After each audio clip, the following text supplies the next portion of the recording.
and more accurate. But even with the best technology in the world, some recent research in the UK, for example, highlighted the fact that there's over 7 billion pieces of music played each year. And even with the best technology known to man, or any that's yet to be conceived, it's unlikely that you'll be able to analyse out all those performances and pay every single writer of every piece there. They're always sort of looking for ways to improve it. I mean, for example, Sky Movies is a recent change. I realise that in any given month there's a cycle of films that they're showing, and maybe sometimes every film is shown every time slot of the day. So if you get the sample right, you can pick up the month's movies in a week, and the same with Sky Box Office. So they're always looking for opportunities where a small sample, although it is a sample, it actually is representative or as near as it could be. So that obviously makes it much cheaper to do. I think the key thing to remember is that the organisations we represent aren't some kind of arbitrary amorphous mass. They're actually formed out of a need that was very early on identified by writers and owners of copyrights, publishers, that they needed to have some operation that collectively did what they find difficult to do themselves. Any one of you writers could go and ask the Beat for some money if they played your track. But if that started to really accumulate in terms of the numbers of plays, and then those plays were duplicated across the whole broadcast network in the UK, it'd be impossible for you to follow it through. Therefore, a business emerges that we represent, and it's been in existence a long time doing that. But you should remember too that Occasional PRS is owned by its members, it's driven by its members, the board of directors, an equal mix of writers and publishers, are voted for by the members. And so it truly is your business, it's non-profit making, and its efforts are to get as much money back to its members as quickly and as cheaply as it's possible to do. Can I ask one more question before I ask the question? What challenges does each of your organisations face at present? What would you say is the most challenging bit of the I think the biggest challenge that we have, I think, right immediately is term extension. I've already mentioned that. I think more broadly speaking, it's been to adapt to the challenge of digital. I think you've got to remember the recording industry is a relatively young business. It wasn't until the 60s that it really started to grow in the UK. And that's why the issue of term copyright is becoming particularly more an issue now, because the early recordings are starting to go public. I think the issue that we've had is that digital technology and the ability to distribute music on the internet has been with us for 10, 15 years. But while it's quite easy, theoretically, to distribute and give files away for free on the net, swap files for free, it's extremely difficult to adapt a business model to deal with that.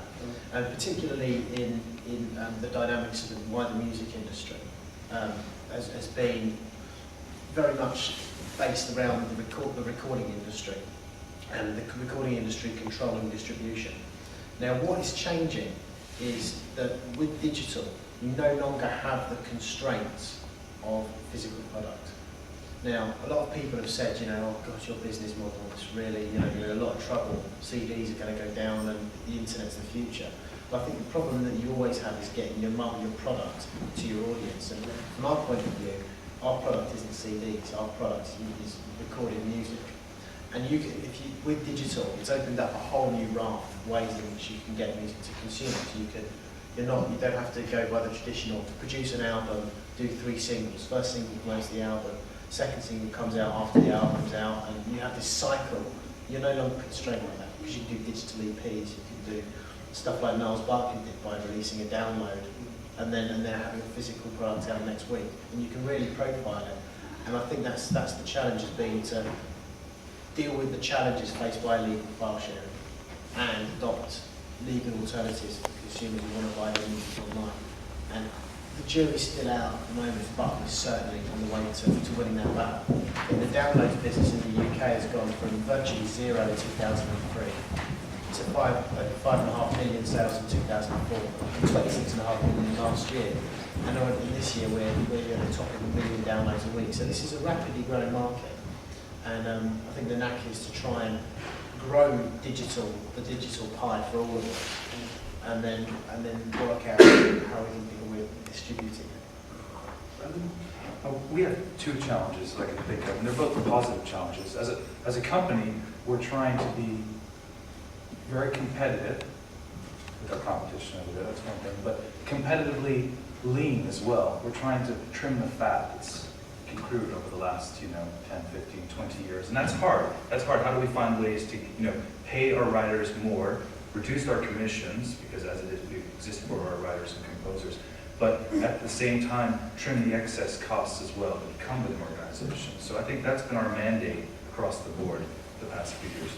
From a personal point of view of running the London office, it's expanding beyond Europe and UK basically, and thinking where's future music going to lie? What is going to work in America or Canada or wherever in the next 3 to 5 years? So both very good challenges. I have a small team, so we need to be very careful what we're studying and focusing on. I've got two as well. I mean, as well as being chairman of PRS, I've also got my own publishing company. So I've sort of got a leg in both camps. And one of them is sort of a bit tied on to the BPI one, which although you generally won't hear publishers say that this 50-year term is a problem for them, it actually is. Because what happens in practice is that as soon as a recording goes out of copyright, it becomes cheaper for anyone to put out a record. So what then happens is you get inundated with incredibly cheap, probably substandard product. And although there is still a publishing copyright to pay, the dealer price might be, I don't know, 60 pence, sometimes it goes down there. So you end up with really big songs that are still in copyright, but you're getting a tenth of a penny. And to be honest, I'd rather not be on the album. I don't think actually anyone gains from that point of view. And the other thing, for the personal graph I've got at the moment, I'm getting really irritated by these mindless quiz shows on television. Because what they actually do, apart from who I face have to think, and they're really stupid questions, but they're using music all the time underneath. 3-4 hours a night on them in Quiz Mania on ITV2, there's going to be another one on Channel 4. And what that does is devalue the value of music on broadcast television. What happens is they pay a lump sum, as I said before, and you divide that amongst the music they've used. Well, they ain't going to be doubling the money they're paying us. And in fact, there's hours and hours and hours of extra music happening every night, which is going to have a knock-on effect. So that's one of my personal views. So any kind of thing. The only exception is if any music is non-copyright, or there are some firms called specific music or that tune at all. But apart from that, if it's in copyright, they'll take it all and divide it into the money they've got. And this is suddenly chunks and chunks of hours of music. I mean, and apart from that, you're actually finding, look at Deal or No Deal, you listen, there's that bloody note there all the time underneath. That's music. Listen to The Apprentice, listen to that, there's music all the way along the time. So all of that is gradually valuing the per minute value of music. So at some point, someone would have to look at it. I'm not sure how to deal with it, because it's complicated.